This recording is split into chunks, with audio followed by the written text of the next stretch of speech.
Baik, Assalamualaikum warahmatullahi wabarakatuh. Berjumpa dengan saya di mata kuliah penyusunan kelayakan industri pangan. Untuk minggu ini saya hadirkan kakak kelas kalian nih dari SJMP 46, ada Kak Diona Anggi Lestari yang memiliki usaha di bidang kuliner. Nah, nanti saya coba wawancara ya, jadi kalian bisa dapat ilmu dan bisa dapat pengalaman dari Kak Anggi. Sebelumnya saya kenalkan dulu Kak Diona Anggi Lestari. Silakan Kak Anggi untuk memperkenalkan diri. Ya, halo, Assalamualaikum warahmatullahi wabarakatuh. Nama saya Diona Anggi Lestari, bisa dipanggil Anggi. Saya dari angkatan SJMP 46, dan saat ini saya sedang menekuni usaha kuliner, khususnya di bidang online, yang namanya Dalesta. Oke, Dalesta ini produknya apa, Kak? Awalnya ini hanya Fudgy Brownies, lalu berkembang ke chicken mentai, regal Belgium, terusnya Fudgy Brownies saus susu, dan juga makaroni keju. Wah, itu semua makanan kekinian ya? Ya, betul. Oke, mulai dari kapan nih Kak merintis usaha Dalesta ini? Dalesta ini berdiri dari kurang lebih pertengahan tahun 2017. 2017 berarti sudah 3 tahun ya, kurang lebih ya? Kurang lebih 3 tahun, ya. Oke. Terus awalnya ini kan hanya brownies nih ya. Nah, bagaimana Ya. tuh kenapa dikembangkan lah jadi ada chicken mentai, ada milk bud Fuji brownies tadi, dan lain sebagainya. Itu atas dasar apa tuh pengembangan produknya? Ya, kenapa si Fudgy Brownies ini berkembang dengan varian-varian dan penambahan produk adalah untuk mempertahankan keeksistensian si Dalsta ini. Jadi ternyata kita harus mengikuti juga apa kemauan pasar. Contohnya kayak awalnya Dalsta ini hanya punya satu produk, yaitu Fudgy Brownies original. Ternyata, banyak ya inovasi-inovasi lain. Mungkin kalau dulu kita ngelihat brownies itu hanya brownies kukus atau bolu rasa coklat, terusnya orang namain brownies gitu. Saya nggak mau kayak gitu. Jadi maksudnya saya jual tipe Fudgy Brownies yang memang teksturnya berbeda dari brownies lain, dari original, terusnya kita inovasi dengan berbagai macam topping seperti green tea, silver queen, almond, keju, dan lainnya. Dan ternyata saat ini karena semakin banyak industri kuliner ini berkembang, kayaknya kita nggak bisa mempertahankan hanya satu produk saja. Otomatis nanti pembeli kita akan bosan. Jadi maka berkembanglah produk varian baru, yaitu chicken mentai, lalu ada regal Belgium, terusnya yang Fudgy Brownies milk bud tadi, dan makaroni keju. Jadi agar si pembeli tidak bosan terhadap Dalesta. Berarti Kak Anggi harus terus berinovasi ya? Iya, betul. Jadi kalau memang kita mau bertahan di usaha kuliner, khususnya di online, salah satunya harus inovasi. Mau nggak mau, harus terus berkembang. Oke. Nah, kan Kak Anggi ini sudah punya basic SJMP, berarti eh, apa ya? Untuk mengembangkan produknya itu sudah nggak diragukan lagi ya. Jadi sudah ada pengalaman pengolahan, sudah ada pengalaman sanitasi dan lain sebagainya yang memang sangat diperlukan ya untuk bidang usaha kuliner seperti itu. Ya. Jadi sebenarnya kalian Betul. beruntung nih masuk SJMP, minimal kalian punya basic itu, nanti tinggal dikembangkan bisa seperti Kak Anggi sesuai dengan hobi membuat kue. Mungkin kalian juga ada yang punya hobi membuat kue atau hobi masak dan lain sebagainya, itu bisa dikembangkan. Ya. Nah, selanjutnya nih Kak, Ya, dalam betul. membangun usaha itu kan ada jatuh bangunnya nih pasti ya, apalagi merintis di awal. Ya. Nah, kira-kira pernah nggak Kak Anggi, rasanya udahlah pingin nyerah gitu ya, nggak laku nih produknya atau trial errornya nggak berhasil dan sebagainya. Pernah nggak punya pikiran seperti itu atau justru semakin gagal semakin semangat menghadapi? Ya. Kalau ditanya pernah atau enggak, sampai detik ini pun pasti pernah. Jadi nggak mungkin orang usaha tuh kita lancar, terus pasti ntar di tengah-tengah ada rasa bosan, ada rasa putus asa. Tapi itu tuh justru bikin kita semakin semangat, karena salah satu sifat wirausaha adalah tidak mudah putus asa. Jadi kalau misalnya kita putus asa, sebentar-sebentar putus asa, otomatis bisnisnya udah stuck di situ aja. Awal-awal kendala sih di bidang promosi. Jadi kalau SJMP kan, kalau untuk trial error, terusnya untuk mengukur masa simpan, itu sudah hal yang biasa kita lakukan. Jadi menurut saya sih itu kita punya basic lah, punya ilmu di situ. Yang awal-awal sangat terkendala adalah promosi, karena saya bukan siapa-siapa, saya bukan orang yang dikenal banyak orang, otomatis untuk memperkenalkan suatu produk ke khalayak ramai itu awalnya memang agak susah. Tapi sekarang kan teknologi sudah semakin canggih ya, ada banyak e-commerce seperti Shopee, Tokopedia, lalu ada Instagram, terus aja posting, itu saya rasa bisa membantu, dan endorsement itu salah satu yang bisa menaikkan produk kita di pasaran, kurang lebih kayak gitu, Kak. Wah, ini produknya Kak Anggi ini sudah di-endorse oleh banyak selebgram dan selebritis ya. Karena saya termasuk pengikutnya dan saya pernah mencoba browniesnya enak. Ya, jadi ini produknya itu browniesnya premium ya, jadi bukan brownies yang ada pada umumnya. Ini premium, rasanya juga enak banget. Nah, selain itu, apa yang menjadi faktor pendorong Kak Anggi untuk terus mempertahankan Dalesta di tengah sekarang banyak banget kompetitor? Iya, apa faktor pendorong? Faktor pendorongnya sih karena memang usaha ini saya tidak mengejar apapun, artinya memang bukan mengejar sesuatu yang uang itu enggak.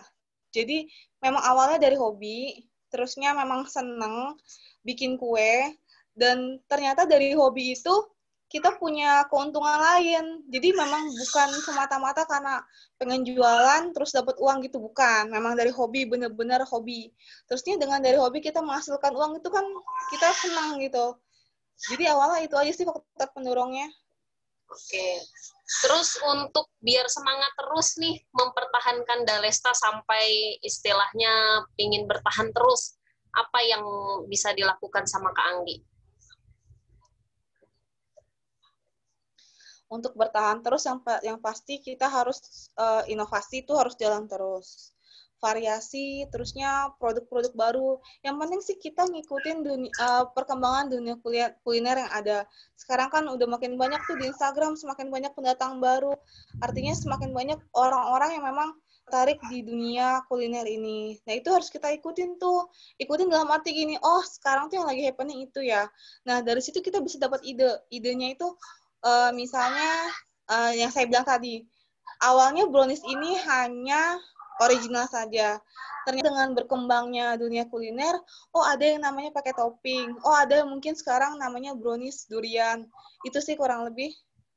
Terusnya pemeliharaan, karena kita pengennya kan di usaha ini bukan hanya menguntungkan diri sendiri, tapi menguntungkan orang lain di sekitar. Jadi salah satunya adalah ingin membuka lapangan pekerjaan buat orang-orang sekitar. Oke. Sekarang Kak Anggi punya berapa karyawan? Ada 4. Ada 4 itu dari tetangga atau orang sekitar di rumah? Tetangga, jadi orang-orang sekitar yang memang mereka membutuhkan pekerjaan. Jadi saya tarik untuk membantu saya. Jadi awal-awal sebenarnya saya hanya kerja sendiri, dari admin, beli bahan baku, sampai proses produksi, sampai packaging.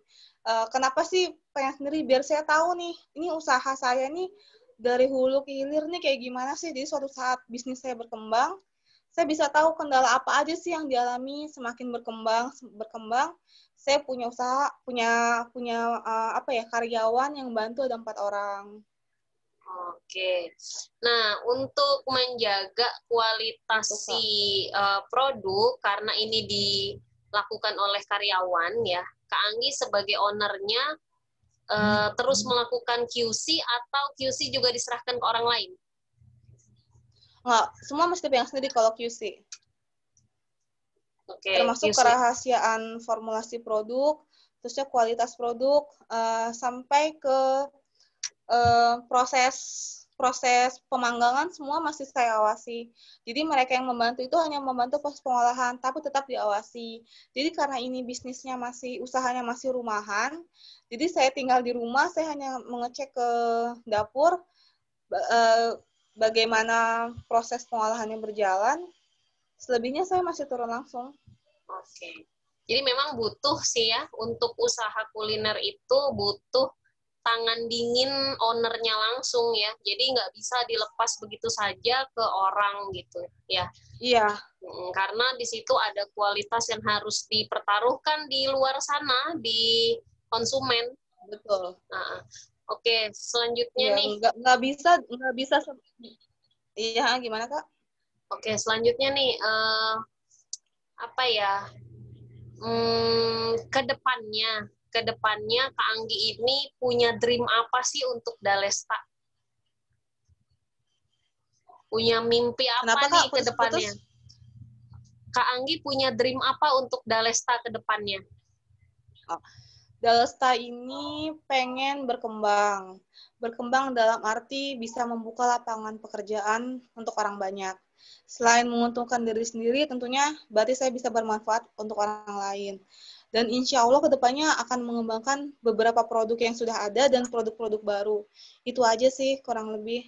Dan apalagi di situasi COVID ini kan semakin banyak orang yang kehilangan pekerjaan. Harapan saya adalah kedepannya dengan adanya Dalasta ini bisa membuka lapangan pekerjaan buat mereka-mereka ini, insya Allah. Oke, mulia sekali ya.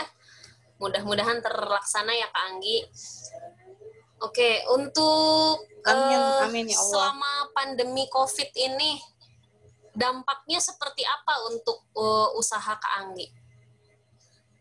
Karena memang banyak sekali usaha yang terdampak ya. Ya. Jadi awal COVID, jadi awalnya COVID ini kan ada tuh sekitar bulan Ramadan. Jadi pada COVID ini ada ini penjualan masih sangat bagus, sangat bagus. Maaf ya, masih sangat bagus. Sampai habis Lebaran masih bagus. Tapi ternyata situasinya berbalik di 2 minggu terakhir ini. 2 minggu terakhir ini, kalau dibilang ada penurunan, jelas ada penurunan. Lalu kendalanya adalah beberapa karyawan yang memang membantu saya, mau tidak mau saya rumahkan karena resiko juga, karena saya kerja di rumah, saya bikin kue di rumah, saya punya anak kecil, saya sedang hamil, jadi rasa-rasanya memang situasinya agak sulit kalau memasukkan orang dalam jumlah yang lumayan banyak ke rumah, gitu. Kalau dibilang berpengaruh, 2 minggu ini sangat berpengaruh. Oke, mudah-mudahan segera teratasi ya Kak ya. Oke, terakhir nih Kak Anggi, ya bagaimana pesan-pesan Kak Anggi untuk mahasiswa SJMP nih yang masih kuliah, yang kedepannya mungkin ada pikiran atau ada mimpi untuk punya usaha? Silakan Kak. Pesan-pesannya adalah kuliahnya tetap semangat, diberesin sampai tuntas. Itu pertama, kan itu modal buat, itu kalian punya modal yang benar-benar besar buat seorang wirausaha, sangat-sangat besar. Karena saya sendiri yang merasakan. Yang kedua, kalau memang niatnya mau wirausaha, berpikir tapi jangan terlalu banyak mikir. Karena makin terlalu banyak mikir, itu malah nggak terjadi sama sekali. Jadi punya niat, lakuin, kerjakan. Terusnya, yang penting kalau mau berwirausaha sih harus punya sifat yang inovatif, kreatif, berani ambil resiko, berani gagal, berani rugi, itu udah hal yang biasa. Sama ini, sering-sering kita ngelihat di media sosial, apa sih yang terjadi, apa sih yang lagi happening sekarang di dunia kuliner, kayak gitu sih. Oke, Ini jangan terlalu banyak banyak berpikir lah mau berpikir penting, tapi jangan terlalu nanti begini, nanti kerjaan aja dulu. Nanti sambil kerja, sambil berjalan, ntar kita tahu celahnya di mana. Kurang lebih gitu, Kak. Oke, mantap nih Kak Anggi. Makasih banyak ya Kak Anggi atas sarannya, atas masukannya, dan informasi juga pengalaman yang luar biasa yang bisa dibagikan untuk mahasiswa SJMP. Semoga usahanya makin lancar ke depannya, efek pandemi segera berakhir, dan semakin maju ya. Amin. Sama-sama, Kak. Lain waktu kalau diundang lagi mau lah ya.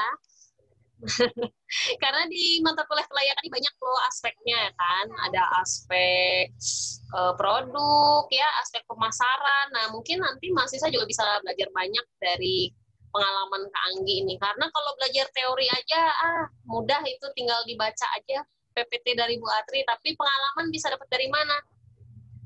Ya, pasti bisa dapat dari orang yang memang sudah berpengalaman ya. Oke, baik. Itu ya pengalaman dari Kak Diona Anggi. Mudah-mudahan kalian bisa mengambil pengalaman yang positif dari Kak Anggi ya. Baik, kalau begitu untuk sesi wawancara dengan Kak Anggi saya tutup. Terima kasih banyak ya Kak Anggi. Sampai ketemu lagi. Assalamualaikum warahmatullahi wabarakatuh. Makasih. Terima kasih. Sukses selalu. Ya, makasih Kak Anggi.